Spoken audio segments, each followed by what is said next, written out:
आपको बैंक में जाके इंक्वायरी करने की भी जरूरत नहीं है, वो भी आपको यहीं दिखा देगा। अगर ईएमआई मिस हो गई तो आपका सिविल स्कोर हिट हो जाएगा और इस क्यूआर कोड को मैं स्कैन करके पेमेंट कर दूंगा और मुझे एक रिसिप्ट। अगर आपने एसबीआई से कोई भी लोन लिया हो, चाहे वो पर्सनल लोन हो, एजुकेशन लोन हो या कोई ऑटो लोन हो, और आपको उस लोन में ईएमआई की पेमेंट करनी है, या फिर आपके अकाउंट में अभी पैसे नहीं है, या फिर आपका इंटरनेट बैंकिंग काम नहीं कर रहा है, या फिर ऐसा हो सकता है कि आप उस लोन में पेमेंट यूपीआई के थ्रू करना चाहते हैं पर आपको लोन अकाउंट नंबर पता नहीं है, तो इसके लिए एसबीआई ने एकदम नया तरीका निकाल दिया है कि आप किसी भी मेथड से, इवन आप एसबीआई में अपने किसी दोस्त के अकाउंट से भी पैसे यूपीआई के थ्रू लोन अकाउंट में डायरेक्ट ट्रांसफर करवा सकते हैं, वो भी बिना अकाउंट नंबर जाने। और आपकी ईएमआई कितनी ड्यू है वो भी हम जानेंगे कि एक सरल मेथड से आपको कैसे पता चल जाएगा कि आपकी कितनी लोन ईएमआई ड्यू है। आपको सबसे पहले कोई भी ब्राउजर में आ जाना है और यहाँ पे हम लोग टाइप करेंगे sbi.bank.in, या फिर आप एसबीआई लिख की ऑफिशियल वेबसाइट लिख के भी सर्च मार सकते हैं। तो ऐसे ही अब एसबीआई की मेन जो वेबसाइट है वो हमारे सामने ओपन हो जाएगी। ध्यान रहे ऑनलाइन एसबीआई वाली वेबसाइट पे नहीं जाना है। अगर हमसे ऑनलाइन एसबीआई वाली वेबसाइट खुल भी जाती है जिसमें हम लोग इंटरनेट बैंकिंग चलाते हैं, जैसे कि हमने लिखा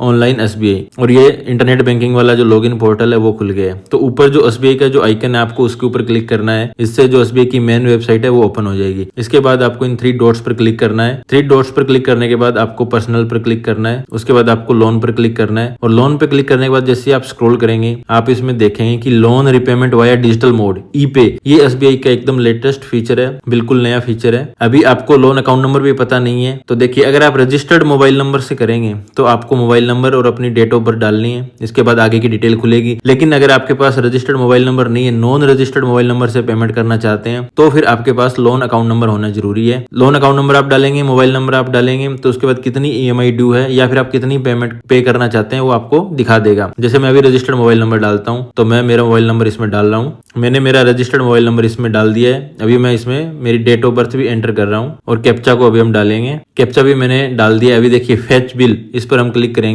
तो ऑटोमेटिक ये फेच बिल पर क्लिक करने के बाद ये फेच कर रहा है। ओटीपी भेज दिया इसने, ओटीपी डालने के लिए बोल रहा है। ओटीपी मेरे पास आ गया, ओटीपी मैंने इसमें डाल दिया है और फिर से कैप्चा डालना पड़ेगा हमको। फिर से मैंने इसके अंदर कैप्चा डाल दिया है। डिजिटल लोन कलेक्शन ऐसा पोर्टल आपके सामने खुल जाएगा। लोन आईडी दिखेगी। जैसे मेरा अभी एक ही लोन है तो मेरे सामने दिख रहा है। अगर यहाँ पे पहले मेरे 3-4 लोन थे तो अलग लोन आईडी के सामने यानी कि लोन अकाउंट नंबर और उसके सामने प्रोडक्ट नेम, जैसे ऑटो लोन, पर्सनल लोन, उसमें एक्सप्रेस क्रेडिट दिखाता है, हाउस लोन, एजुकेशन लोन, वो सब दिखाता है। अभी मुझे इसकी पेमेंट करनी है तो मैं मे के पेमेंट में जाऊंगा। जैसे ही मैं इस पे क्लिक करूंगा पूरी की पूरी डिटेल मेरे सामने आ जाएगी। मेरा अकाउंट नंबर भी सामने आ जाएगा, लोन अकाउंट नंबर भी मुझे यहाँ से मिल जाएगा। अगर मुझे किसी और से पेमेंट करवानी है तो मैं पहले यहाँ से मेरा लोन अकाउंट नंबर नोट कर लूंगा, फिर नॉन रजिस्टर्ड मोबाइल नंबर से उससे भी पेमेंट कर सकता हूँ। और अगर किसी को ये लोन अकाउंट नंबर ही चाहिए तो वो यहाँ से ले सकता है जिसके पास इंटरनेट बैंकिंग नहीं है। और इसके बाद आपकी टर्म क्या है, रेट, इसमें यहाँ पे सब कुछ दिखा रहा है। इंस्टॉलमेंट ड्यू डेट कब है, इंस्टॉलमेंट की अमाउंट कितनी है और कितनी आउटस्टैंडिंग आज की डेट में है। आपको बैंक में जाके इंक्वायरी करने की भी जरूरत नहीं है, वो भी आपको यहीं दिखा देगा। अभी इसमें पूछ रहा है कि आपको कितनी रुपए की पेमेंट करनी है। मैं यहाँ पे अमाउंट डाल देता हूँ, मुझे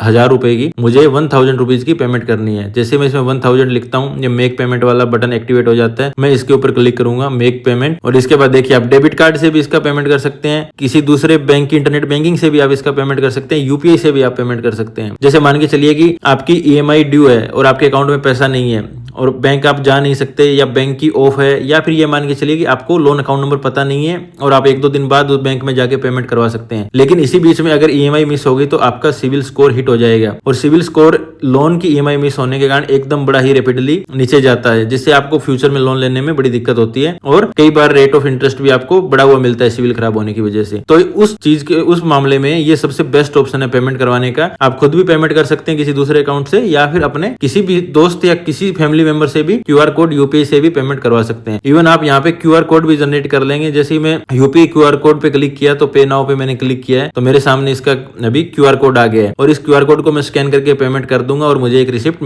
अपने आप इसमें स्क्रीन में मिल जाएगी। तो है ना सबसे अच्छी बात। ऐसी ही अच्छी वीडियो पाने के लिए आप मेरे इस चैनल को सब्सक्राइब कर लीजिए। मेरे इस चैनल पर मैंने नॉमिनेशन की एक वीडियो बनाई है और अलग अलग जो बेनिफिट्स कस्टमर को मिलने चाहिए उसकी वीडियो मैंने बनाई है। एज ए बैंकर मैं बता रहा हूँ आप मेरे इस चैनल को सब्सक्राइब कर लीजिए। इस चैनल पर बहुत ही अच्छी वीडियो आने वाली है। अभी मैं एक बहुत अच्छी सीरीज लेके आने वाला हूँ, उसकी रेगुलर वीडियो आपको मिलेंगी और आप लोगों को आपके क्या क्या बेनिफिट है जो आप कभी क्लेम नहीं करते वो आपको पता चलेंगे। तो तब तक के लिए थैंक यू सो मच और इस वीडियो को लाइक, शेयर और सब्सक्राइब जरूर कर दीजिए।